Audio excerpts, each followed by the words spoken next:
बड़े खुशनसीब होते हैं वो लोग जिन्हें कोई पूछने वाला होता है, कोई बात पे टोकने वाला होता है। बात समय और जिम्मेवारी की है साहब। एक उम्र के बाद ना कोई हाथ पकड़ के समझाने वाला नहीं होता। वो बचपन वाले दिन थे जब माँ सुबह उठा दिया करती थी और कुछ गलत हो जाने पे पापा डांट दिया करते थे। फिर तो समय ने ऐसा करवट लिया ना साहब कि कौन कहाँ और कैसे है किसी को खबर तक नहीं। लाइफ के उस मोड़ पे हम आ गए हैं जहाँ ना कोई बताने वाला होता है ना हम पे कोई हक जताने वाला। एक अलग सा अपनापन फील होता है जहाँ साथ में कोई साथ नहीं और पहले जैसी बात नहीं है। कोई देर तक सो जाए तो भी ठीक और कोई रात भर ना सो पाए तो भी ठीक। कहना तो बहुत कुछ चाहते हैं बट कह नहीं पाते।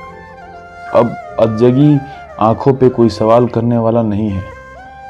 मैच्योरिटी बड़ी शातिर चीज़ है साहब, जिसे समझ में आ जाए लोग उसे समझना छोड़ देते हैं।